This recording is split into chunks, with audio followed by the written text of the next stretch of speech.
ಹೆಂಡತಿಯನ್ನು ತಾತ್ಸಾರ ಮಾಡುವಂಥದ್ದು ಅಥವಾ ಆಕೆಯನ್ನು ತುಚ್ಛವಾಗಿ ನೋಡುವಂಥದ್ದು, ಆಕೆಯ ಒಂದು ಮನೆ ಕೆಲಸದ ವ್ಯಕ್ತಿಯ ಥರ ಟ್ರೀಟ್ ಮಾಡುವಂಥದ್ದು ಇಡೀ ಕುಟುಂಬ.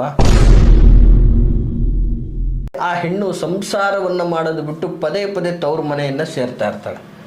ಸೊ ಇಂಥ ಸಂದರ್ಭದಲ್ಲಿ ಪಾಪ ಪುರುಷನ ವ್ಯವಸ್ಥೆ ಏನು ಮಾಡೋದಪ್ಪ, ನನಗೆ ಸಮಾಜದಲ್ಲಿ ಒಂದು ಒಳ್ಳೆ ಗೌರವ ಸ್ಥಾನಮಾನ ಅದನ್ನು ಕಾಪಾಡಬೇಕಾದಂತಹ ಪತ್ನಿಯಾಗಿ ಈ ರೀತಿ ಮಾಡ್ತಾ ಇದ್ದಾಳಲ್ಲ. ತುಂಬ ಸಂಸಾರಗಳು ಬೀದಿಗೆ ಬಂದಿರ್ತದೆ, ತೊಂದರೆಗಳಿಗೆ ಗುರಿಯಾಗಿರ್ತದೆ. ಪತಿ ಪತ್ನಿಯರ ಮಧ್ಯೆ ಸ್ಥಿರವಾದಂತಹ ಪ್ರೀತಿ ಇಲ್ಲದೆ ಇದ್ದಾಗ ಏನಾಗ್ತದೆ, ಸಣ್ಣ ಪುಟ್ಟ ವಿಚಾರಗಳಿಗೂ ಕೂಡ ಜಗಳಗಳು ಕ್ರಿಯೇಟ್ ಆಗುತ್ತೆ. ನಮಸ್ತೆ ವೀಕ್ಷಕರೇ, ನಾನು ನಿಮ್ಮ ಮೈಸೂರಿನ ಶ್ರೀನಿವಾಸನ್. ಸಾಮಾನ್ಯವಾಗಿ ಇವತ್ತಿನ ದಿನ ಹೆಚ್ಚು ಸಂಸಾರಗಳಲ್ಲಿ ವಿಭಿನ್ನ ಕಾರಣಗಳಿಂದ ತುಂಬ ಸಂಸಾರಗಳು ಬೀದಿಗೆ ಬಂದಿರ್ತದೆ, ತೊಂದರೆಗಳಿಗೆ ಗುರಿಯಾಗಿರ್ತದೆ.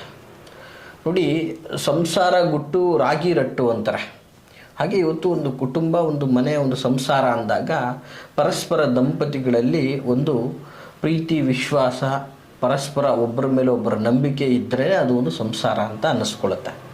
ನೋಡಿ, ಸಾಮಾನ್ಯವಾಗಿ ಇವತ್ತಿನ ದಿನ ಪತಿ ಪತ್ನಿಯರ ಮಧ್ಯೆ ಸ್ಥಿರವಾದಂತಹ ಪ್ರೀತಿ ಇಲ್ಲದೆ ಇದ್ದಾಗ ಏನಾಗ್ತದೆ, ಸಣ್ಣ ಪುಟ್ಟ ವಿಚಾರಗಳಿಗೂ ಕೂಡ ಜಗಳಗಳು ಕ್ರಿಯೇಟ್ ಆಗುತ್ತೆ. ಸೊ ಇವರ ಒಂದು ಆಸೆ ಆಕಾಂಕ್ಷೆಗಳಿಗೆ ಬೆಲೆ ಕೊಡದೇ ಇದ್ದಾಗ ಮತ್ತೆ ವಾಯ್ಸ್ ರೈಸ್ ಆಗ್ತಾ ಹೋಗುತ್ತೆ. ಇಲ್ಲಿ ಏನಾಗ್ತಾ ಇರುತ್ತೆ, ಈ ಒಂದು ಪದೇ ಪದೇ ಜಗಳ ಜಂಜಾಟಗಳಿಂದಾಗಿ ಮನೆಯಲ್ಲಿ ನೆಮ್ಮದಿ, ಮನಸ್ಥಿತಿಗಳು ನಾಶ ಆಗ್ತದೆ. ನೆಮ್ಮದಿ ಅಂತಕ್ಕಂಥದ್ದು ನಾಶ ಆಗ್ತದೆ. ಹೀಗಾದಾಗ ಇವತ್ತು ವರ್ಕಿಂಗ್ ವುಮೆನ್ ಆಗಿರ್ಬೋದು ಅಥವಾ ವರ್ಕ್ ಮಾಡ್ತಾ ಇರತಕ್ಕಂತಹ ವ್ಯಕ್ತಿನೇ ಆಗಿರ್ಬೋದು, ಇವತ್ತಿನ ಕಾಲದಲ್ಲಿ ದಂಪತಿಗಳು ಇಬ್ಬರು ದುಡಿದ್ರೂ ಬದುಕೋಕ್ಕೆ ಕಷ್ಟ ಆಗುವಂತಹ ಕಾಲ. ಸೊ ಅಂಥದ್ರಲ್ಲಿ ಈ ಥರದ ಇಶ್ಯೂಗಳಿದ್ದಾಗ ಏನಾಗ್ತದೆ, ವರ್ಕಿಂಗ್ ವುಮೆನ್ ಒಂದು ಪೀಸ್ ಆಫ್ ಮೈಂಡಿಂದ ಹೋಗಿ ವರ್ಕ್ ಮಾಡೋಕ್ಕಾಗ್ತಾ ಇರಲ್ಲ, ಅಥವಾ ವ್ಯಕ್ತಿ ಹೋಗಿ ಒಂದು ಪೀಸ್ ಆಫ್ ಮೈಂಡಿಂದ ವರ್ಕ್ ಮಾಡೋಕ್ಕಾಗ್ತಾ ಇರಲ್ಲ. ಸೊ ಇದರಿಂದ ಏನಾಗ್ತದೆ, ಆರ್ಥಿಕ ಮುಗ್ಗಟ್ಟುಗಳು ಬರ್ತಕ್ಕಂಥದ್ದು. ಸೊ ಈ ಆರ್ಥಿಕ ಮುಗ್ಗಟ್ಟುಗಳಿಂದನೂ ಮತ್ತೆ ತಿರ್ಗಾ ಕುಟುಂಬದಲ್ಲಿ ಜಗಳಗಳಾಗ್ತಾ ಹೋಗ್ತದೆ. ನೋಡಿ, ಆಮೇಲೆ ಇದೊಂದು ಪರ್ಸ್ಪೆಕ್ಟಿವಲ್ಲಿ ನೋಡೋದಾದರೆ ಮತ್ತೆ ಬೇರೆ ವಿಭಿನ್ನವಾದ ಕಾರಣಗಳು ಯಾವ್ಯಾವ ರೀತಿಯಲ್ಲಿ ಅಂತ ಹೇಳಿದ್ರೆ, ಈಗ ಗಂಡ ಪರಸ್ಪರವಾಗಿ ತುಂಬ ಅನ್ಯೋನ್ಯವಾಗಿ ಪ್ರೀತಿ ವಿಶ್ವಾಸದಲ್ಲಿರ್ತಾರೆ. ಸೊ ಅವರ ತಂದೆ ಅಥವಾ ತಾಯಿ, ಅವರ ಕುಟುಂಬ ವರ್ಗದ ಅವ್ರಿಗೆ ಹೆಚ್ಚಿನ ಪ್ರಿಫರೆನ್ಸ್ ಕೊಡುವಂಥದ್ದು ಅಥವಾ ಅವ್ರಿಗೆ ಹೆಚ್ಚಿನ ಮಾತು ಕೇಳುವಂಥದ್ದು, ಹೆಂಡತಿಯನ್ನು ತಾತ್ಸಾರ ಮಾಡುವಂಥದ್ದು ಅಥವಾ ಆಕೆಯನ್ನು ತುಚ್ಛವಾಗಿ ನೋಡುವಂಥದ್ದು, ಆಕೆಯ ಒಂದು ಮನೆ ಕೆಲಸದ ವ್ಯಕ್ತಿಯ ಥರ ಟ್ರೀಟ್ ಮಾಡುವಂಥದ್ದು ಇಡೀ ಕುಟುಂಬ. ಈ ಒಂದು ವಿಧಾನದಲ್ಲೂ ಕೂಡ ಸಂಸಾರದ ಒಂದು ಸ್ವಾರಸ್ಯವನ್ನು ನಾಶ ಮಾಡ್ಕೊಂಬಿಟ್ಟಿರ್ತಾರೆ. ಯಾಕಂದರೆ ಈ ಥರ ಎಷ್ಟೋ ಕರೆಗಳು ಬಂದಿದೆ ನಮಗೆ, ಗುರುಗಳೇ ನಾನು ಎಷ್ಟು ಪ್ರಾಮಾಣಿಕವಾಗಿ ನಮ್ಮ ಗಂಡನಿಗೆ ಪ್ರೀತಿ ವಿಶ್ವಾಸ ಕೊಟ್ಟರು ಕೂಡ ಅದಕ್ಕೆ ಪ್ರತಿಯಾಗಿ ನನಗೊಂದು 10% ಕೂಡ ಒಂದು ವಿಶ್ವಾಸ ಸಿಗ್ತಾ ಇಲ್ಲ, ನನ್ನನ್ನು ಒಂದು ಕಾಲು ಕಸದಾಗಿ ನೋಡ್ತಾ ಇದ್ದಾರೆ ಸಂಸಾರದಲ್ಲಿ ಅಂತ. ಇದು ಒಂದು ಹೆಣ್ಣಿನ ಪರ್ಸ್ಪೆಕ್ಟಿವಲ್ಲಿ ನೋಡೋದಾದರೆ. ಅದೇ ಒಂದು ಪುರುಷರ ಒಂದು ವ್ಯವಸ್ಥೆಗೆ ಬಂದಾಗ ಪಾಪ ಪತ್ನಿಯನ್ನು ಜೀವಕ್ಕಿಂತ ಹೆಚ್ಚಾಗಿ ಪ್ರೀತಿಸ್ತಾ ಇರ್ತಾರೆ. ಒಂದು ಒಳ್ಳೆಯ ಜೀವನದ ವ್ಯವಸ್ಥೆ ಇರುತ್ತೆ, ಭಗವಂತನ ಅನುಗ್ರಹದಿಂದ ಧನ ಧಾನ್ಯಾದಿಗಳು ಸಮೃದ್ಧವಾಗಿರ್ತದೆ. ಆದರೆ ಆ ಹೆಣ್ಣು ಸಂಸಾರವನ್ನು ಮಾಡೋದು ಬಿಟ್ಟು ಪದೇ ಪದೇ ತವ್ರ ಮನೆಯನ್ನು ಸೇರ್ತಾ ಇರ್ತಾಳೆ.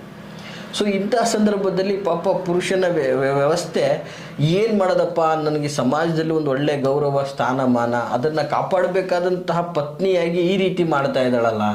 ಸೊ ಇವೆಲ್ಲವೂ, ಯಾಕಂದರೆ ಒಂದು ಸಂಸಾರ ಅಂತ ಬಂದಾಗ ಮನೆತನದ ಗೌರವ, ವ್ಯವಸ್ಥೆ, ಗಂಡನ ಗೌರವ, ಪತ್ನಿಯ ಗೌರವ, ಇವೆಲ್ಲವನ್ನೂ ಕೂಡ ನಾವು ನೋಡಬೇಕಾಗ್ತದೆ. ಈ ವಿಧಾನಗಳಲ್ಲಿ ನಾನಾ ತೊಂದರೆಗಳಿಂದ ಸಂಸಾರದಲ್ಲಿ ಬರೀ ಕಲಹ, ಸಾಮರಸ್ಯನೇ ಇರುವುದಿಲ್ಲ, ಜಗಳ ಜಂಜಾಟ, ನೋವು ಇದು ಭಾಳ ಆಗ್ತಾನೆ ಇರ್ತದೆ. ಯಾಕಂದರೆ ಇವತ್ತು ಒಂದು ಗಾದೆ ಮಾತೆ ಇದೆ, ವೆಚ್ಚಕ್ಕೆ ಹೊನ್ನಿರಲು ತನ್ನನ್ನರಿತು ನಡೆಯುವ ಸತಿ ಇರಲು ಸ್ವರ್ಗಕ್ಕೆ ಕಿಚ್ಚು ಹಚ್ಚಂದ ಸರ್ವಜ್ಞ ಅಂದಾಗೆ. ಮನುಷ್ಯನಿಗೆ ದನಕನಕಗಳಿದ್ದು ಅವನು ಎಲ್ಲ ಸಂಬಂಧಗಳಿಂದನೂ ವ್ಯವಸ್ಥಿತವಾಗಿದ್ದರೆ ಅವನು ಸ್ವರ್ಗ ಸಿಕ್ಕಾಗೆ ಜೀವನ ಆಯಿತಾ. ಅಂತಹ ಜೀವನ ಇವತ್ತು ಸಿಗಲಿ ಅಂತ ಪ್ರತಿಯೊಬ್ಬರೂ ಕೂಡ ಪ್ರಾರ್ಥನೆ ಮಾಡ್ತಾ ಇರ್ತಾರೆ. ಅಂತಹ ಸಂಸಾರದಲ್ಲಿ ಇವತ್ತು ಗೊಂದಲಗಳು, ತೊಂದರೆಗಳು, ಕಷ್ಟಗಳು ಬರ್ತಾ ಇದೆ ಅಂದಾಗ ಏನು ಮಾಡಬೇಕು ನೋಡಿ. ಪದೇ ಪದೇ ಪದೇ ನಾವು ಎಷ್ಟೇ ಕನ್ವಿನ್ಸ್ ಮಾಡಿದ್ರೂ ಕೂಡ ಆಕೆಯ ಒಂದು ಹಠ, ಆಕೆಯ ಒಂದು ವ್ಯವಸ್ಥೆನೇ ಸಾಧಿಸ್ತಾ ಇರ್ತಾರೆ, ತವ್ರ ಮನೆಗೆ ಹೋಗ್ತಾ ಇರ್ತಾರೆ. ಮತ್ತು ಏನಾಗ್ತಾ ಇರುತ್ತೆ, ಸ್ನೇಹ ಸಲಿಗೆ ಸಂಬಂಧಗಳು ಹೆಚ್ಚಾಗ್ಬಿಟ್ಟಿರುತ್ತೆ.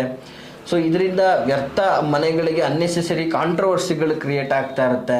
ಮತ್ತು ವಿಶೇಷವಾಗಿ ಕೆಲವೊಂದು ಬಾರಿ ಏನಾಗಿರ್ತದೆ, ಅತಿಯಾದಂತಹ ಆಡಂಬರಿಕ ಜೀವನ ಅಥವಾ ಇನ್ನೊಂದು ಮತ್ತೊಂದರಲ್ಲಿ ಕೆಲವು ಪುರುಷರಲ್ಲಿ ಈ ಒಂದು ಕುಟುಂಬದಲ್ಲಿ ಪರಸ್ತ್ರೀಯರ ಒಂದು ಸಹವಾಸ ಅಥವಾ ಪರಸ್ತ್ರೀಯರ ಒಂದು ಮಧ್ಯದಲ್ಲಿ ಬರುವಿಕೆ, ಈ ಎಲ್ಲ ವ್ಯವಸ್ಥೆಗಳಿಂದಾಗಿ ಕುಟುಂಬದಲ್ಲಿ ನಾನಾ ರೀತಿಯಾದಂತಹ ಕಲಹ, ದಾಂಪತ್ಯ ಜೀವನ ವಿವಾಹ ಆಗಿದ್ದು ನೆಮ್ಮದಿ ಅನ್ನೋದೇ ಇರಲ್ಲ. ಆಯಿತಾ. ಕೆಲವೊಂದು ಬಾರಿ ಏನಾಗಿರ್ತದೆ, ಪರಸ್ಪರ ಜಗಳ ಪೀಕಕ್ಕೆ ಹೋಗಿ ದಂಪತಿಗಳು ಡಿವರ್ಸ್ ಗಂಟ ಹೋಗ್ಬಿಟ್ಟಿರ್ತಾರೆ. ಹೆಚ್ಚಿನ ಡಿವರ್ಸ್ ಆಗ್ತಾ ಇರತಕ್ಕಂಥದ್ದೇ ಪ್ರಾಮಾಣಿಕವಾದಂತಹ ಪ್ರೀತಿ ವಿಶ್ವಾಸ, ಒಬ್ಬರನ್ನ ಒಬ್ಬರು ಅರಿತು ಒಂದು ಸ್ಯಾಕ್ರಿಫೈಸ್. ಯಾಕೆಂದರೆ ವಿವಾಹ ಅನ್ನುವಂಥದ್ದೇ ಒಂದು ಸ್ಯಾಕ್ರಿಫೈಸ್. ಆಯಿತಾ. ಒಬ್ಬರನ್ನ ಒಬ್ಬರು ಸ್ಯಾಕ್ರಿಫೈಸ್ ಆದರೆ ಅದು ಆದರ್ಶ ದಾಂಪತ್ಯ, ಆದರ್ಶ ಜೀವನ ಆಗ್ತದೆ. ಸೊ ಈ ಥರದ ಒಂದು ವ್ಯವಸ್ಥೆಗಳಲ್ಲಿ ಇವತ್ತು ಡಿವರ್ಸ್ ಗಂಟ ಹೋಗಿರ್ತಕ್ಕಂಥದ್ದು ಕೂಡ ನಾವು ನೋಡಿದ್ದೀವಿ. ಪಾಪ ತಂದೆ ತಾಯಿ ಲಕ್ಷಾಂತರ ರೂಪಾಯಿ ಕೋಟಿಗಟ್ಟಲೆ ಖರ್ಚು ಮಾಡಿ ನನ್ನ ಮಗ ಅಥವಾ ಮಗಳು ಒಂದು ಸುಂದರ ಜೀವನ ಸಂಸಾರವನ್ನು ಮಾಡಿಕೊಂಡು ಸುಖಮಯವಾಗಿರಲಿ ಅಂತ ಏನೇನೋ ನಾನಾ ರೀತಿಯಾದಂತಹ ಗ್ರ್ಯಾಂಡಾಗಿ ವಿವಾಹಗಳನ್ನು ಮಾಡಿರ್ತಾರೆ. ಸೊ 3 ತಿಂಗಳು ನೆಟ್ಟಿಗೆ ಜೀವನ ಮಾಡೋದಿಲ್ಲ, 4 ತಿಂಗಳು ಆಗಲೇ ಹುಡುಗಿ ಡಿವರ್ಸ್ ವ್ಯವಸ್ಥೆಗೆ ಬಂದುಬಿಟ್ಟಿರ್ತಾರೆ. ಸೊ ಈ ಥರದ್ದೆಲ್ಲ ನಾವು ಇವತ್ತಿನ ದಿನ ಸಮಾಜದಲ್ಲಿ ಬಹಳ ನೋಡ್ತಾ ಇದ್ದೀವಿ. ಮತ್ತು ಇದರಿಂದಾಗಿ ಎಷ್ಟೋ ಕುಟುಂಬಗಳಿಗೆ ತಲೆನೋವಾಗಿರ್ತದೆ. ಸೊ ಜೊತೆಗೆ ಏನಾಗಿರ್ತದೆ, ಮತ್ತೆ ಈ ಯಾವುದೋ ಒಂದು ಕಾರಣಗಳಿಂದ ದೂರ ಆಗಬೇಕಲ್ಲ, ಅದರಿಂದಾಗಿ ಆ ಕುಟುಂಬಕ್ಕೊಂದಷ್ಟು ಅಪವಾದ, ಈ ಕುಟುಂಬಕ್ಕೊಂದಷ್ಟು ಅಪವಾದ, ಸಮಾಜದಲ್ಲಿ ಅವರಿಗೆ ತುಂಬ ಅಗೌರವವನ್ನು ಸೃಷ್ಟಿಸುವಂತಹ ವ್ಯವಸ್ಥೆ ಆಗಿದೆ. ವೀಕ್ಷಕರೇ ನೋಡಿ, ಈ ರೀತಿಯಾಗಿ ಸಾಂಸಾರಿಕ ಜೀವನದಲ್ಲಿ ನಾನಾ ವಿಧದ ಸಂಕಷ್ಟಗಳನ್ನು ಅನುಭವಿಸ್ತಾ ಇದ್ದಾರೆ. ಅಥವಾ ನಿಮ್ಮ ಪತಿ ನಿಮ್ಮ ಮಾತು ಕೇಳ್ತಾ ಇಲ್ಲ, ಅಥವಾ ನಿಮ್ಮ ಪತ್ನಿ ನಿಮ್ಮ ಮಾತು ಕೇಳ್ತಾ ಇಲ್ಲ, ಸಂಸಾರದಲ್ಲಿ ಒಂದು ಸಮತೋಲನ ಅನ್ನೋದು ಕಾಪಾಡ್ಕೊಳ್ಳೋಕ್ಕಾಗ್ತಾ ಇಲ್ಲ ಅಂತಂದರೆ ಬಹಳ ಸರಳವಾದಂತಹ ಪರಿಹಾರ ವೀಕ್ಷಕರೇ, ನಿಮ್ಮ ಮನೆಯಲ್ಲೇ ಮಾಡಿಕೊಳ್ಬೋದಾದಂತಹ ಪರಿಹಾರ. ನಿಮ್ಮ ಮನೆ, ನಿಮ್ಮ ಕುಟುಂಬ, ನಿಮ್ಮ ಒಂದು ಸಂಸಾರದ ಸಾಮರಸ್ಯ, ಸಾಂಸಾರಿಕ ಜೀವನ ಸುಖ ಭೋಗಗಳಿಂದ ಕೂಡಬೇಕು. ಮನೆಯಲ್ಲಿ ದಂಪತಿಗಳು ಸದಾ ಆನಂದಮಯವಾಗಿರಬೇಕು. ನಿಮ್ಮ ಈ ಸಂಸಾರ, ನಿಮ್ಮ ಒಂದು ಈ ದಾಂಪತ್ಯ ಜೀವನದಲ್ಲಿ ಮಧ್ಯದಲ್ಲಿ ಯಾರು ಪ್ರವೇಶವನ್ನು ಹೊಂದಬಾರ್ದು. ನಿಮ್ಮ ಪತಿ ಪತ್ನಿಯರಿಗೆ ಪ್ರತ್ಯೇಕವಾದಂಥ ಗೌರವ, ಸ್ಥಾನ, ಮಾನ, ಸಂಸಾರದ ಒಂದು ಸೌಖ್ಯ ನಿಮಗೆ ಸಿಗಬೇಕು ಅನ್ನೋದಾದರೆ ದಯಮಾಡಿ ಈ ಒಂದು ತಂತ್ರವನ್ನು ಮಾಡಿ. ಬಹಳ ಅದ್ಭುತವಾದಂತಹ ತಂತ್ರ ಆಗಿರುತ್ತೆ ವೀಕ್ಷಕರೇ. ಬಹಳ ಸುಲಭ, ಬಹಳ ಸರಳವಾದಂತಹ ತಂತ್ರವಾಗಿರ್ತದೆ. ತಂತ್ರ ಸ್ವರೂಪ ಹೀಗಿರ್ತಕ್ಕಂಥದ್ದು, ಬಹಳ ಸಿಂಪಲ್ ಆಗಿರುವಂಥದ್ದು. ಶನಿವಾರದ ದಿನ ಪ್ರಾರಂಭಿಸಬೇಕು ಈ ಒಂದು ತಂತ್ರವನ್ನು. ಶನಿವಾರದ ದಿನ ಮಾಡಿದ್ರೆ ಶನಿವಾರದಿಂದ 11 ದಿನಗಳ ಕಾಲ ನಿಯಮಿತವಾಗಿ ಮಾಡುವಂತಹ ಕ್ರಮ ಆಗಿರ್ತದೆ. ಏನಪ್ಪ ಕ್ರಮ ಅಂತಂದರೆ, ನಿಮ್ಮ ಮನೆಯ ಹೊಸ್ತಿಲ ಬಳಿ, ಸಾಮಾನ್ಯವಾಗಿ ನಿಮ್ಮ ಮನೆಯ ಮುಖ್ಯ ದ್ವಾರದ ಒಂದು ಏನು ಹೇಳ್ತೀವಿ ಬಾಗಿಲ ಮುಂಭಾಗದಲ್ಲಿ ಸ್ವಲ್ಪ ಎಳ್ಳನ್ನು ಹಾಕಬೇಕು. ಸ್ವಲ್ಪ ಎಳ್ಳನ್ನು ಹಾಕಿ ಆ ಎಳ್ಳಿನ ಮೇಲೆ ಒಂದು ಸಾಸಿವೆ ಎಣ್ಣೆಯಿಂದ, ಬಿಳಿ ಸಾಸಿವೆ ಅಥವಾ ಸಾಸಿವೆ ಎಣ್ಣೆ ಅಂತ ಏನು ಹೇಳ್ತೀವಿ, ಈ ಸಾಸಿವೆ ಎಣ್ಣೆಯಿಂದ ಮಣ್ಣಿನಲ್ಲಿ ದೀಪವನ್ನು ಹಚ್ಚಬೇಕು. ಅಂದರೆ ಮಣ್ಣಿನ ದೀಪ ಸಿಗ್ತದಲ್ಲ, ಆ ಮಣ್ಣಿನ ದೀಪವನ್ನು ಕೆಳಗಡೆ ಎಳ್ಳನ್ನು ಹಾಕಿಬಿಟ್ಟು, ಅದು ಎಕ್ಸ್ಪೆಷಲಿ ಅದನ್ನು ನೀವು ಬಿಳಿ ಎಳ್ಳೆ ಹಾಕಬೇಕು. ಯಾಕೆಂದರೆ ಸುಮ್ಮನೆ ಕಪ್ಪೆಳ್ಳು ಇಂಥದ್ದನ್ನೆಲ್ಲ ಹಾಕಬಾರ್ದು. ಬಿಳಿ ಎಳ್ಳನ್ನು ಸ್ವಲ್ಪ ಒಂದು ಕೆಳಗಡೆ ಹಾಸಿಗೆ ಥರ ಹಾಕಿ ಅದರ ಮೇಲೆ ಸಾಸಿವೆ ಎಣ್ಣೆಯಿಂದ ಮಣ್ಣಿನ ಹಣತೆಯಲ್ಲಿ ದೀಪವನ್ನು ಹಚ್ಚಬೇಕು.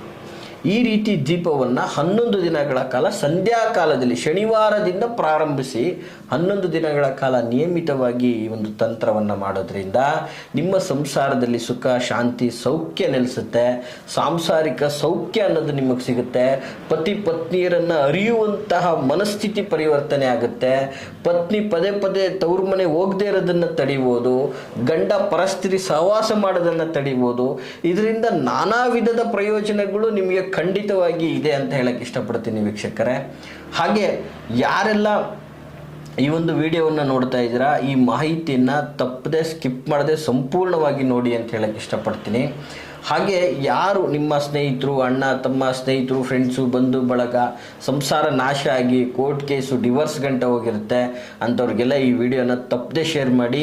ಒಂದು ಸಂಸಾರ ಒಂದು ಮಾಡಿದ ಪುಣ್ಯ ನಿಮಗೆ ಸಿಗುತ್ತೆ ಅಂತ ಹೇಳಕ್ಕೆ ಇಷ್ಟಪಡ್ತೀನಿ. ಹಾಗೆ ಎಲ್ಲರೂ ಈ ವಿಡಿಯೋನ ಲೈಕ್ ಮಾಡಿ, ಹೆಚ್ಚಿನ ಸಂಖ್ಯೆಯಲ್ಲಿ ಶೇರ್ ಮಾಡಿ ಅಂತ ಹೇಳ್ತಾ ಎಲ್ರಿಗೂ ಒಳ್ಳೆಯದಾಗಲಿ.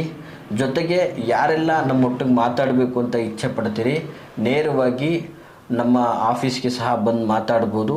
ನಾವಿರುವಂತಹ ವಿಳಾಸ ಮೈಸೂರು ವಿಜಯನಗರ 2ನೇ ಹಂತ KD ಸರ್ಕಲ್ ಮೈಸೂರಲ್ಲಿ ನಮ್ಮ ಕಚೇರಿ ಇರುವಂಥದ್ದು.